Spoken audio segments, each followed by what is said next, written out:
Good morning. I'm Rachel. I have hamsters, and welcome to my hamster room corner. This is morning hamster chats with Rachel. That's a new that's a new thing I'm coming up with. But it really is morning, and I really am drinking my coffee, and I felt inspired.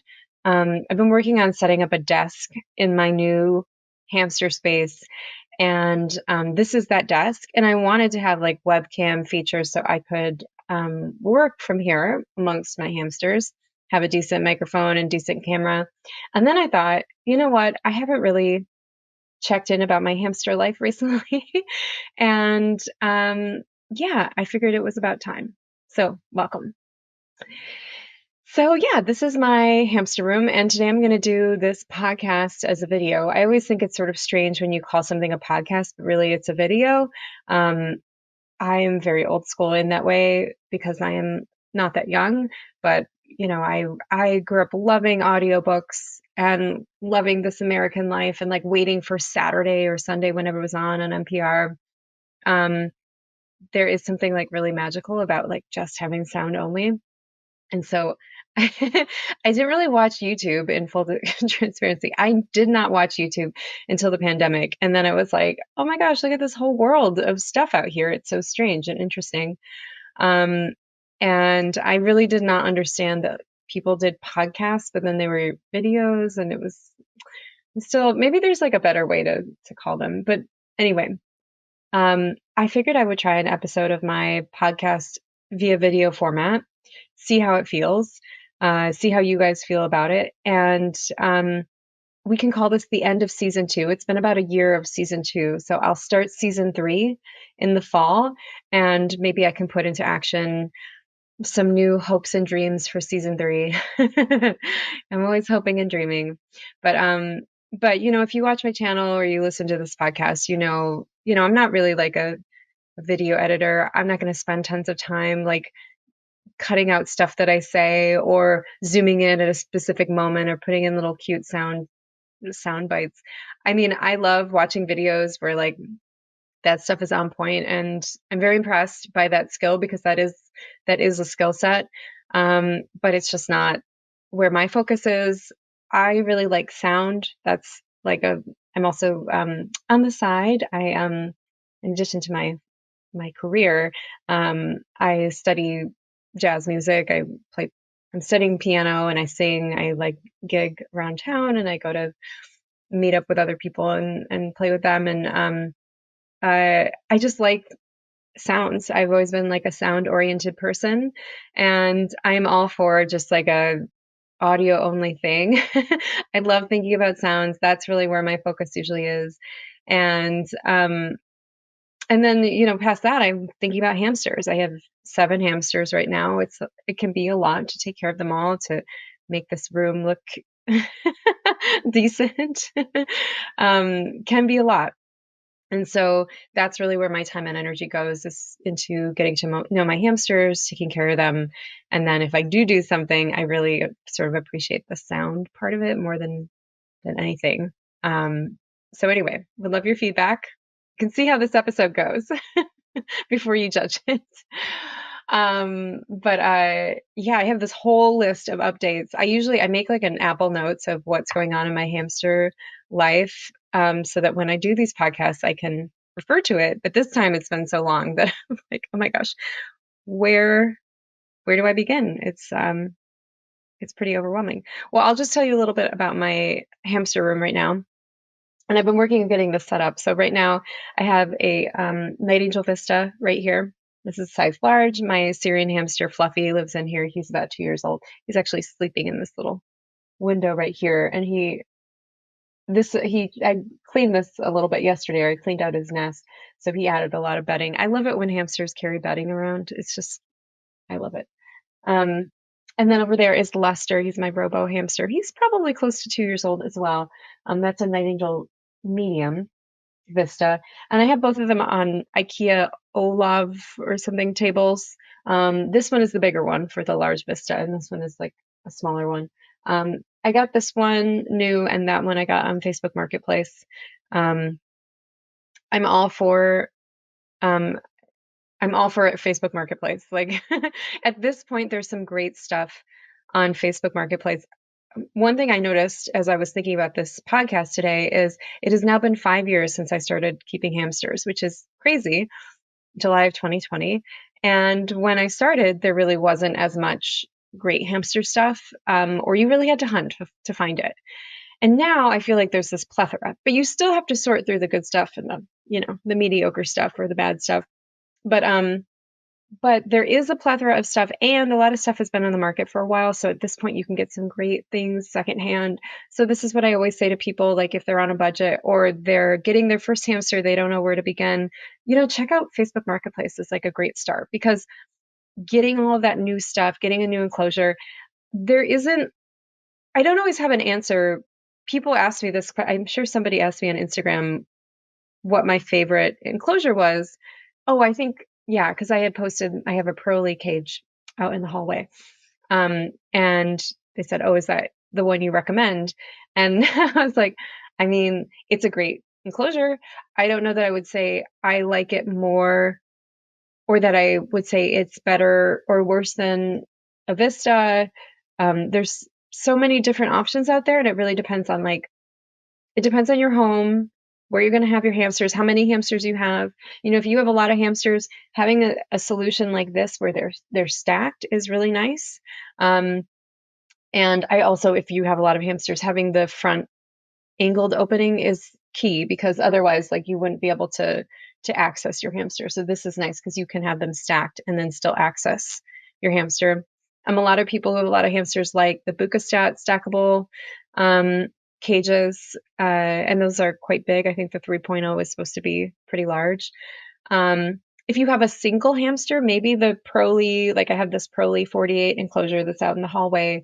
Maybe that's a great option for you because it comes on legs. It's beautiful. You could have it like in your living room and it is gorgeous. And yeah, but if you have multiple hamsters, maybe you want something more that's more stackable and less like standalone, if that makes sense. So anyway, I got a little off topic here, but yes, there is no right answer. Just, get yourself started, and then you'll figure out what works for you too, because it is also about you and your personal preference in your home. Do you have other pets in your home? Do you need quiet? Hi, Fluffster. You're coming out? Oh my goodness, he's so cute. Okay, I have to give him. Let me see if he wants to come out. You want to come out in the basket? Are you just like, why are you making noise? What is all this? It's funny. Little Chet over here is also, everybody's like, what's all the commotion? I want to come out. Oh, it's fun to be in the hamster room. It is very exciting. It's taken me a while to get this set up, and I finally got my desk set up this week, and it's very gratifying. I like being amongst them. For a while, I was working, well, I have been working not in amongst my hamsters. Before, I was working amongst my hamsters, but I felt that it was a little unprofessional at times. Like when people would call me, I wouldn't always say what these were. Actually, I never did. I never explained, but you could see them in the background. I don't think people really understood what was in my room, and it was a little lower down, and I was like farther away. So, um, but yeah, I just was like, I would rather have just like something more neutral or something related to my career. I work in fashion, so now I have my like work computers like in a storage closet, and then behind me I set up like my sewing stuff, so there's like my mannequin and my sewing machine and my ironing board, so it looks kind of professional. Yeah, so I haven't been working in here, and I've been really missing my hamsters, and it's so lovely to finally have a desk set up in here so I could like kind of work in here amongst them, like if I don't have meetings or something. So yeah, hamster room. And then on the floor here, I had Ella was one of my robo hamsters. She passed away last week on Friday. She was over 2 years old, although I will miss her. She was such a sweetheart, especially in her older age. Oh my gosh. She was in a 40-inch pearly enclosure. Fluffy, you want to come out? Come here, baby. All the way. There we go. Just want to see Fluffy. There he is. These little cotton baskets are like the best things. Like some hamsters just really feel safe in them. I brought this hamster, or I brought this basket with me to the vet when I brought Fluffy in, and And he did really well in it because he's just like a chill hamster, and I think it made him feel better than like trying to put him in it, like manhandle him in like a, or put him in like a something that he's not comfortable with. Okay, I'm gonna put him in the playpen. I have a playpen on the floor back here. You gonna go in? I'll just put this down. I have a playpen on the floor back here that is from Omelette. It is like my favorite playpen. This is the size small. Full disclosure, so Omelette gifted me their large playpen, and they also gifted me um, a full cage setup, which I am working on a video of. Hopefully, I'll have that out soon. Um, but I actually purchased the size small because I like this playpen so much. Um, and I think it's the best playpen on the market. That's how I feel. It's just like it has hard wall enclosure, a really thick bottom. You don't have to worry about your hamster escaping. And I feel like more safe in it. If somebody were to come in the room, they wouldn't like kick it over, which I have had that with those flimsy ones. I just don't feel like your hamster's very protected. Um, and you really have to be careful with those. Um, I have like the largest sunflower head in the world in this playpen that I got from Happy Hamstery, and Fluffy is just like going to town on it. Anyway, so yeah, so that, and then behind me I have a Christmas tree bin on top of my Night Angel Vista, or what am I saying? On top of my IKEA Calyx organizer, and this is like the best thing because I can keep all my wheels. I can get 3 wheels in each little cube, like 1 in the back and then 2 side by side, and then little cubes for just all the other hamster stuff. So it that really helps, and I love the Vista. Or sorry, I'm like really having trouble here. I love the Christmas tree bin. Honestly, this is one of my favorite bins. I think it's like really great to have around, particularly for middle-aged elderly hamsters when they're young and they need a lot of like burrowing space and they have a lot of energy to expel. Yeah, put them in like a big, deep enclosure like a Vista. When they are getting older, you need to put eye drops in their eyes or keep, closer tabs on them. Or maybe they're like an older dwarf hamster who doesn't really burrow, because the Christmas tree bin doesn't have a lot of burrowing space. The Christmas tree bin is perfect for that because there's a lot of floor space and a lot of space to put stuff, but it's not tall. I know some people have built like things over them. I just leave it open. I just am careful with like how I put things, and then I watch the hamsters very carefully to make sure I know them and that they're not, um, what their abilities are. But I've never had a hamster escape. I'm not sure I would recommend that you go lidless, but I go lidless. I just find it's like easier to interact with my hamsters, and it allows me to put more in their enclosures. Like I can have the wheel sticking up. I don't know if you can see that. It's back there. I can have the wheel water bottle sticking up.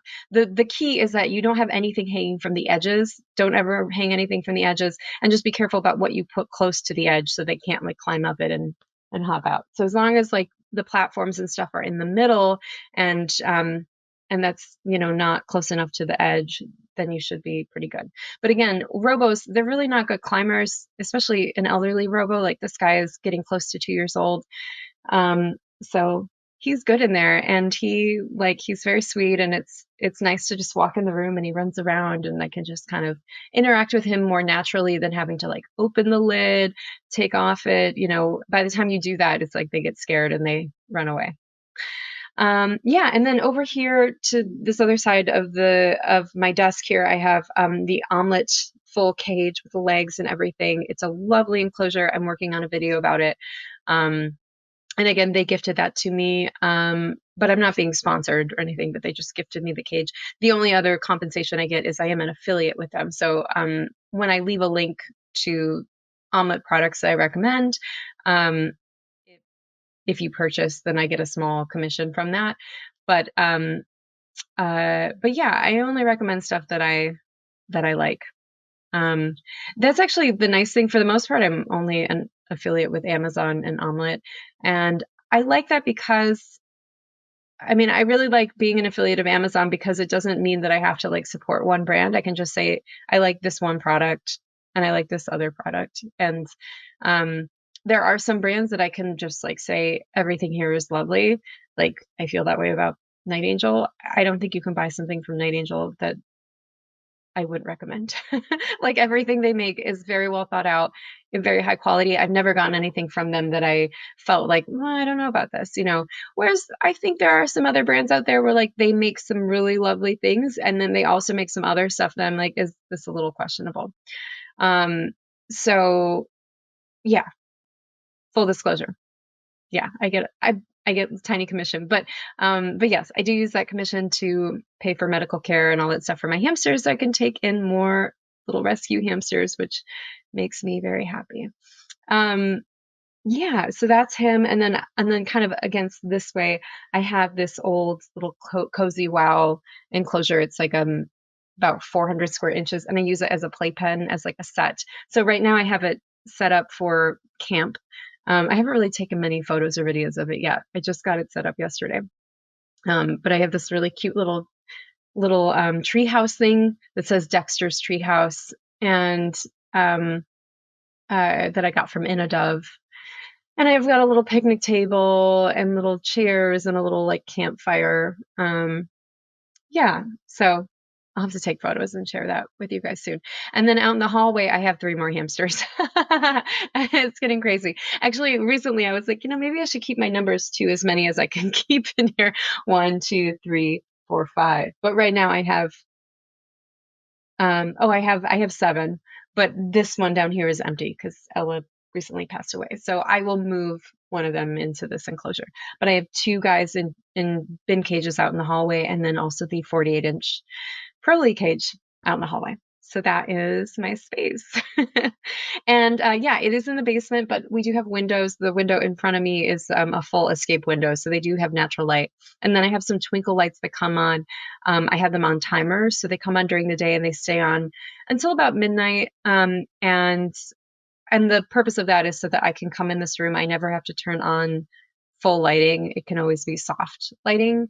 Um, so it's just nice, just mood lighting. Yeah, and I really like it. It feels very magical in here. So yeah, I had this whole idea for this podcast whenever I got around to recording it. And, at first it's talking about like, oh, Maurice passed away. He was my dwarf hamster that I got in 2023. I think what's interesting is I'm in this new phase now because I had like 5 original hamsters, Steven, Sophia, then I got Laverne and Shirley, and then Oscar.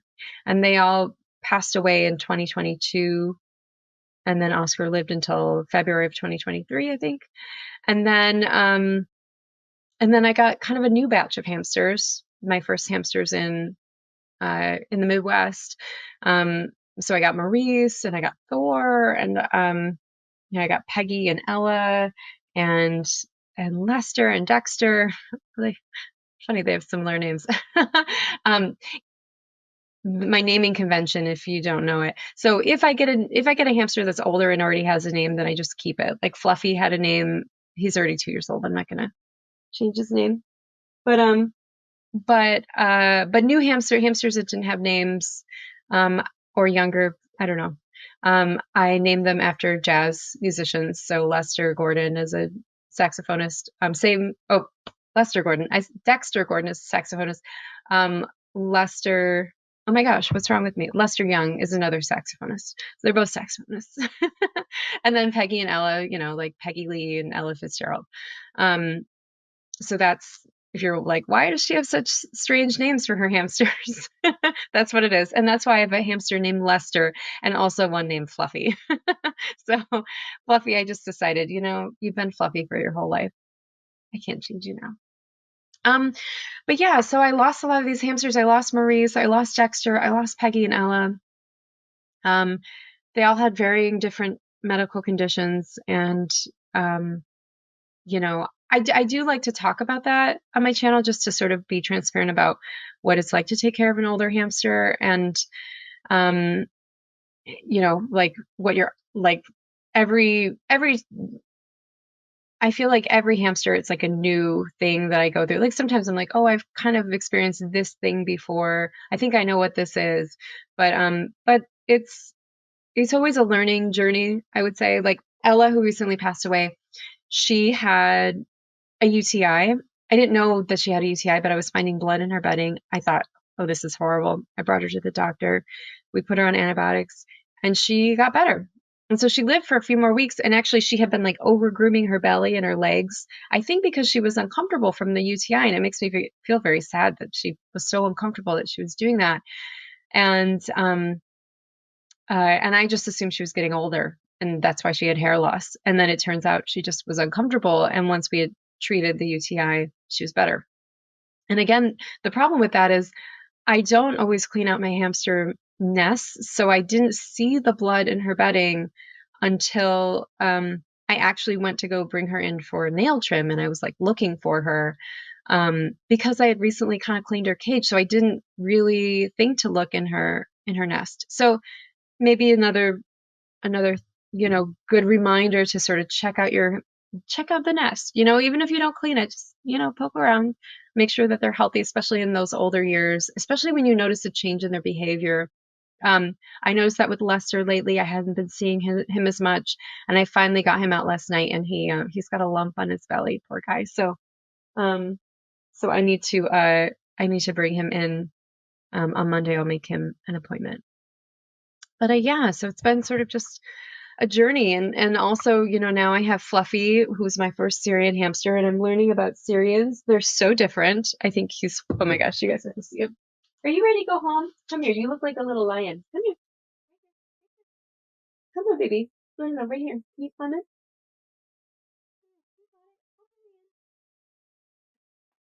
Yeah, so Fluffy, he doesn't really like love hands. He's not like super into being held, but I don't know if you can see how big his cheeks are. He just filled himself with sunflower seeds.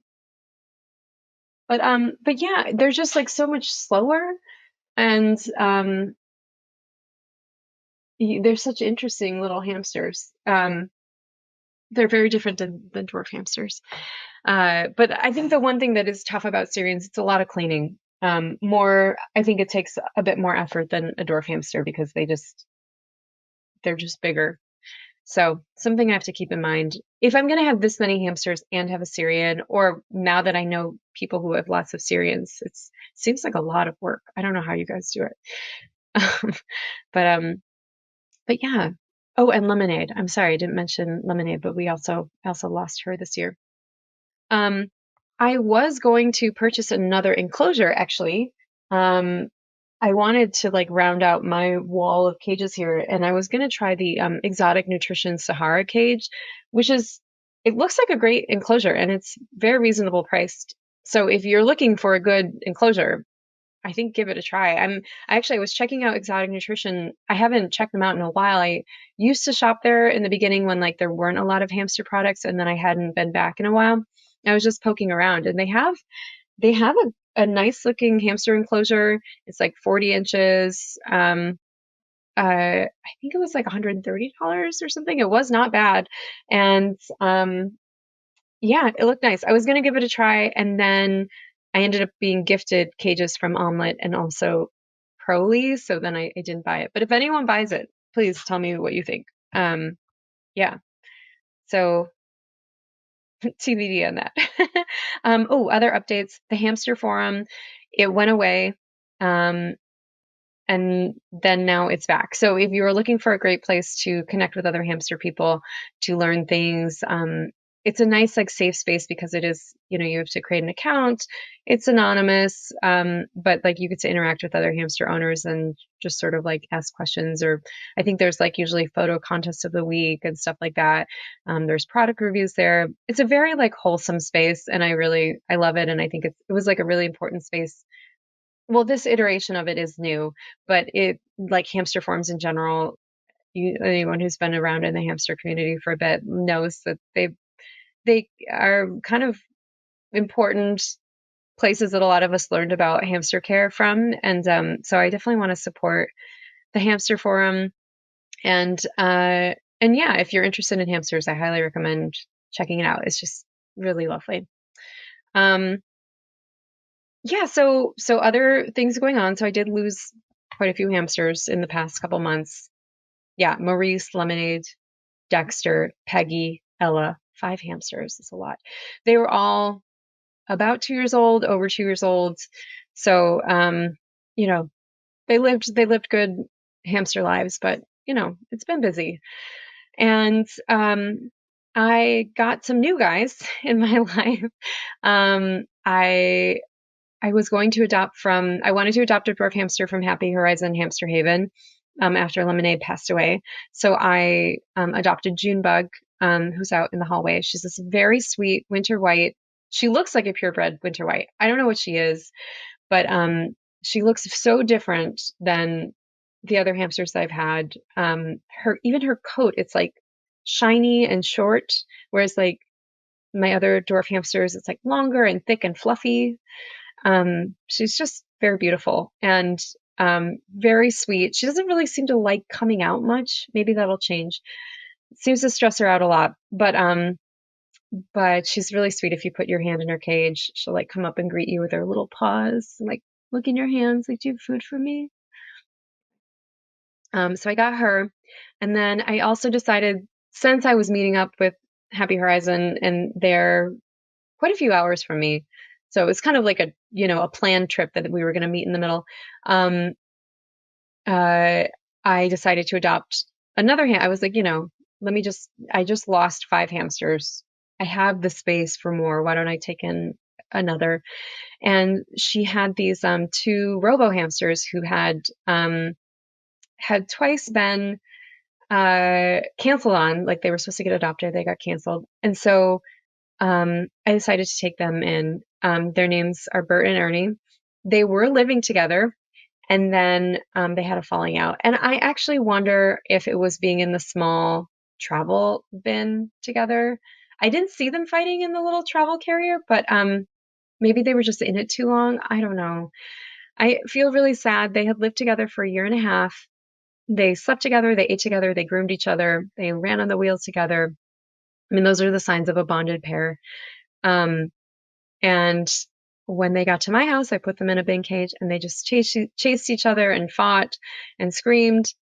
And I didn't want to separate them right away. I like tried to I was like, maybe I kept trying to like do things. I was like sitting around watching them, and I would like break them up. But finally I was like, okay, well, I can't leave them like this. So, I did try this like split screen method. Well, it's basically for or like when you're bonding gerbils, you put either barred cage, like a barred thing between them.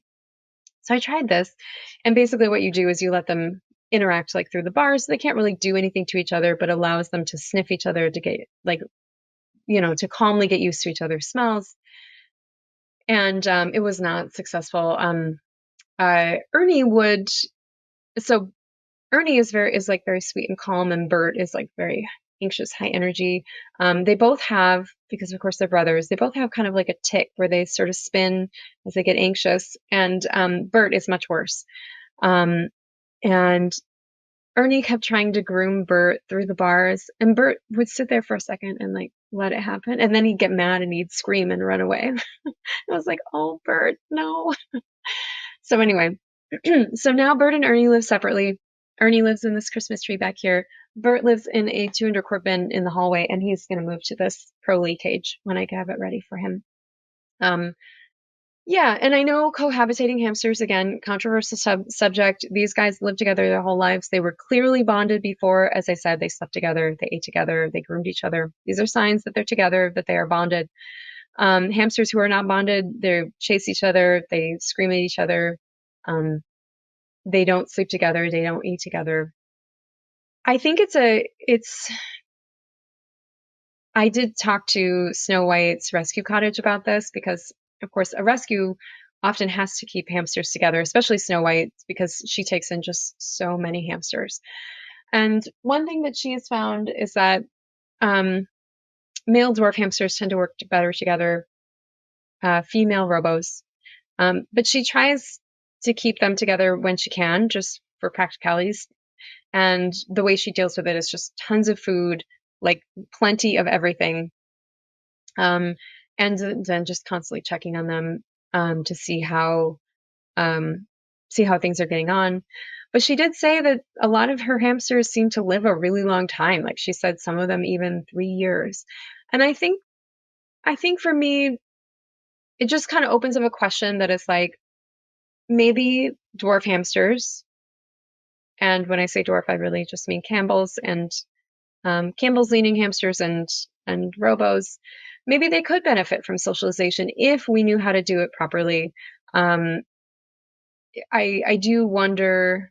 I do wonder about that, and I feel like maybe more research should be done. I'm not saying that we should do home experiments on it or anything. Obviously, keeping pets in captivity is very different than how they are in the wild. But in the wild, robos and dwarves live in colonies and they raise their children together. So it doesn't seem crazy to think that they might benefit from socialization in captivity. But I think it is complicated because in the wild, right, if there's fallout, they can get away from each other. They're never in contained space with each other. So that is what makes it complicated in captivity. But I do feel like, we have methods for bonding germ balls. Um, I watched a lot of them to try to figure out how to solve this tussle between Bert and Ernie. Maybe there are methods for hamsters. I don't know. But I just think it's interesting. It's interesting. It's a topic that I feel like I want to learn more about. And I'm not recommending that anybody do it. Just yeah. And then lastly, I did get one other hamster. His name is Chet. He's over here, right there, in an omelet enclosure. Let me see if he wants to come out. Hi, baby. Oh, he's sleeping. Okay. He was very active, but now I think he's back to bed. Um, he's in this omelet enclosure. Again, Omelet gifted that to me. I am I'm working on a video showing me putting it together. I did a full blog post about it. Although, the more I use it, the more I have stuff to think about and say. Um, but yeah, I got him at the local pet store. He had been there over 6 months, and had been marked down. And I know I don't like to like support pet stores, but at that point, I don't think like they're not making money from him. And and there was something about him I just couldn't. He reminded me of Dexter, and he does remind me of Dexter. He's so socially engaged. He was very nippy at first, but now he's becoming such a cuddle bug. I haven't really tried to hold him. He still will swat at me a little bit, but um he'll let me like full body massage him, and he just like closes his eyes and like kind of like it's amazing. That was just this week. And I think that goes to show like the more you give hamsters a comfortable space and he comes out a lot, I bring him to playpens. I think he's starting to feel safe, hopefully safe. And, maybe it's saying something good about this omelet enclosure too. Um, I, uh, I love, I mean, and what I'll say when I do the video about omelet, um, I love that they're a brand. I've said this before, but I love that they are a brand who just started fresh. So there are lots of brands who have been around for a while. They make small, tiny hamster things, and then they realize, oh, that's bad. Let me make some bigger stuff. So I think a great example of that is like KT, right? I mean, now they make bigger wheels. They make 12-inch wheels. They make 10-inch wheels, but they still make 4.5-inch wheels. Why? And they did make that super habitat critter trail thing, but even that is like kind of on the small side, and I feel like it's not available in stores. Um, they never really tried to do something other than that. I think there's so much opportunity. I mean, it doesn't fully make sense to me. I know there's this argument like, oh, not enough people would buy it to stock it in stores, but like most pet stores have those like lizard cages and stuff that are fairly decent size. Like, I mean, I think decent enough for a hamster. 40-gallon, 75-gallon tanks.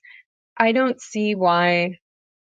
I don't know why you couldn't make it bigger. But anyway, Omelet wiped it clean. They got rid of all of their small hamster stuff. They started over. Everything they make now is they offer just like one line. And what I also love is that if you buy their enclosure, it doesn't come with legs, it's just the enclosure. But if you buy it, it comes with a wheel, it comes with a water bottle, it comes with these like cardboard multi-chamber hides. And yeah, so at the bare minimum, and the wheel is like decent. It's 10 and a half, 11 inches. So the bare minimum, you're getting like a pretty good setup. So if somebody who knew nothing about hamsters bought this, it wouldn't be bad. Like the hamster would be okay, you know. I wouldn't recommend this for Syrian hamsters. I think it's a bit small for them, but for a dwarf hamster, I think it's fine. It's a pretty decent size. It's very comparable to the 200 um 200 gallon, is it, wait, 200 quart, 50 gallon, 200 quart bin cage in size. Yeah. It's just like a little bit like shorter, but like more floor space. It's more square, I guess I would say.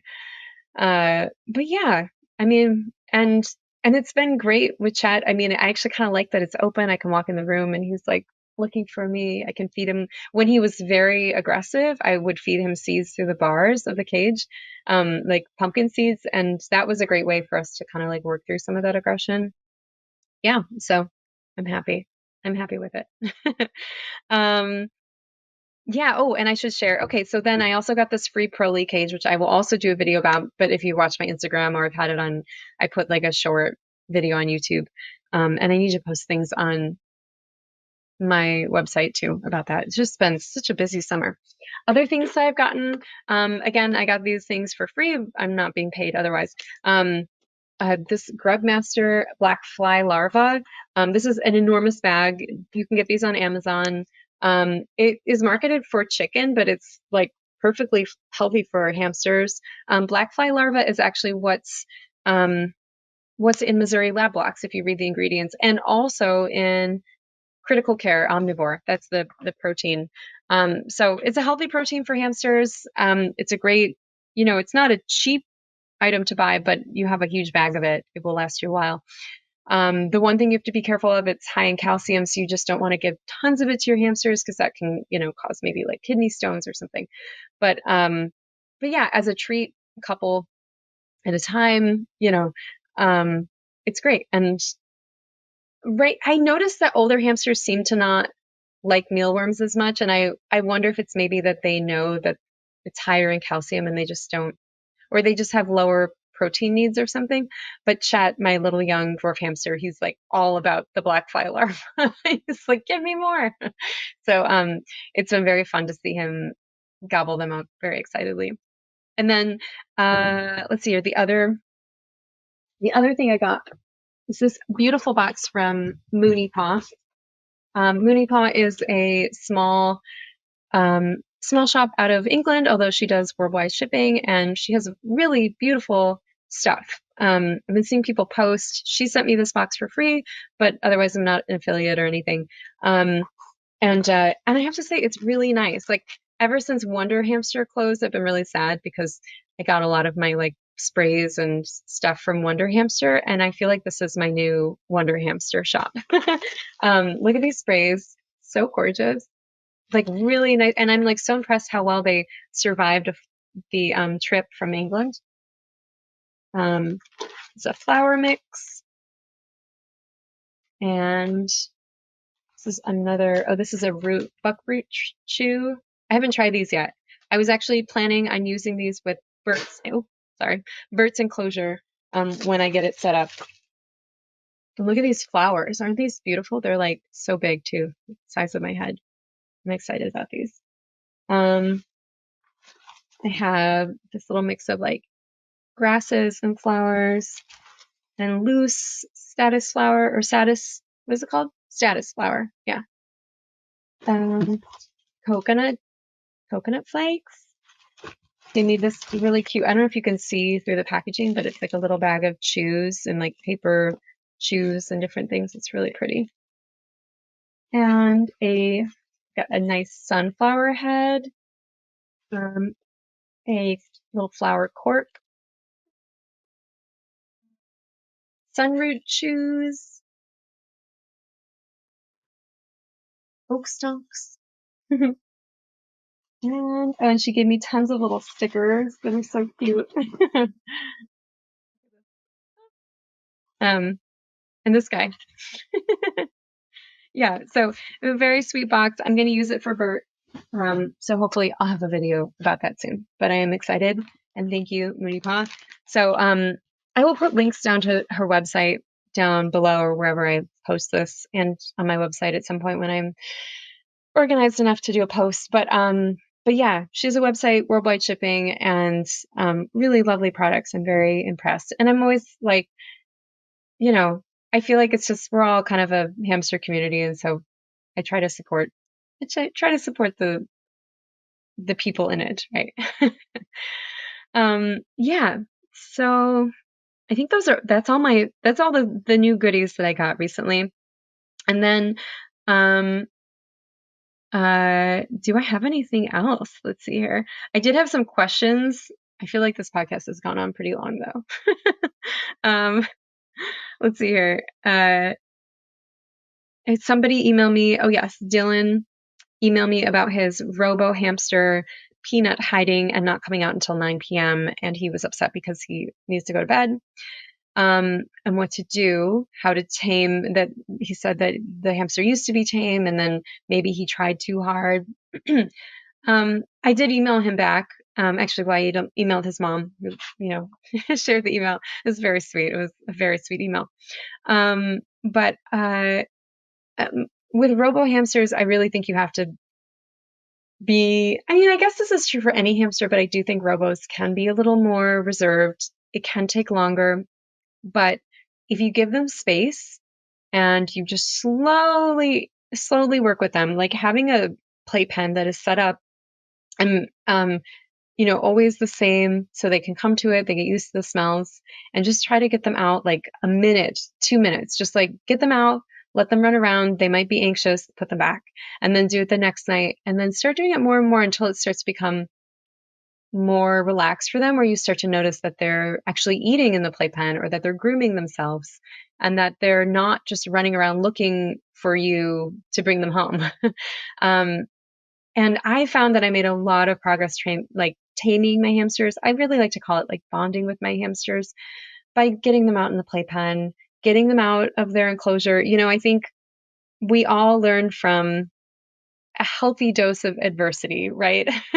Like if you grow up in a horrible situation with abuse, you're not going to, it's not going to be helpful to you as a person. But if you also grow up and you never are challenged and you never are given opportunities to grow and learn and try new things, then that's also not going to be great for you. So you kind of want to find that balance for your hamster. Give them comfort, give them a home, an enclosure that feels safe, that feels engaging. That's going to go a long ways for them. And then also challenge them, try to get them to come out, try to get them to take a treat from your hand, but don't overdo it. Just a little bit at a time, make small goals like I'm going to interact with them for a minute or 2 minutes tonight if they're very shy. And the thing that really helps with this with robos is a camera. So I would say get a Wise cam. You can get whatever camera you want, but I just like Wise. I'm not sponsored by them or something, but I feel like I should be because I have so many Wise cameras. But I love Wise cams. Um, you can pay a little subscription fee or you can get the little SD cards. So you can see what was recorded. The great thing is that the Wise cam will alert you, oh, your hamster's awake, and then you can go interact with them. And the other thing I would say is try the twinkle light thing like I have going on. I also have another light on, so it looks really bright in here. But I only use twinkle lights in my hamster room. They're on a timer, like I said, so that I never have to turn the light on. So that way, if I know that my hamster is awake and I want to come interact with them, I don't have to walk in the room and be like, lights on. The twinkle lights are already on. The lighting is low. It's enough light that I can see, but it's not so much light that it's scary or daunting for your hamster. So those would be my three recommendations. Four. Okay, one, enriching, engaging cage. And wait, sorry, these are my recommendations for getting to know your hamster, especially shy hamsters. One, enriching, engaging cage. Make sure your hamster has a cage that makes them feel good. And that's going to help you bond with them. Two, low lighting. Get some twinkle lights, put them on a timer. I have these timers from Amazon. It's like KMC is the brand. I'll put a link down to it below. It's really easy to use. They're not expensive. And it's just like a little thing you put on the plug. And then you can use your app on your phone to time when it comes on and off. So low lighting. 3, playpen. 4, keep it minimal, like 1 or 2 minutes a night, and just it's a long road. It might take 6 months, 7 months. I mean, I remember with Steven, my first robo hamster, it took me like 8 months to be able to touch him. He was a very nervous hamster. But by the time I got to the end of his life, I mean, he would come out and I could like rub his whole body and he would sit there and I still can like remember the feeling of rubbing his little ears. And I mean, they really can open up to you. The same happened for me with Ella. I never saw her for like the first 6 months. And then I had her next to my desk and slowly she started to kind of come out of her shell. And by the end, I mean, I was able to just like rub her whole little body and like, she was so sweet. And I think you can make a lot of progress. You just have to be patient, which I know is hard. So yeah, so that's all for today. I'm going to leave it at that. Thank you so much for joining me on this video podcast, whatever this is, vodcast maybe. Leave me a comment down below, send me an email, rachelgothamsters@gmail.com, or you can find me on Instagram. Rachelgothamsters is my Instagram handle. Let me know what you think about the video podcast, what you'd like to see out of season 3. Do you want, and honestly, it might just be a mix, and that might be what I do is like some episodes might be this, and other episodes might be more just something to listen to. And I think that's okay. But I'm curious what you guys like. Also, if there's anyone you'd like me to interview, I definitely want to do more interviews. I think those are so fun. I mean, it's very selfish on my part, but I just like want to talk to other hamster people. So I definitely want to do that. So if you have anyone you want me to talk to, or if you want to talk to me, please let me know. I'm very interested. Okay, well, I hope you are having a great hamster summer, and I will see you soon in the fall. Bye.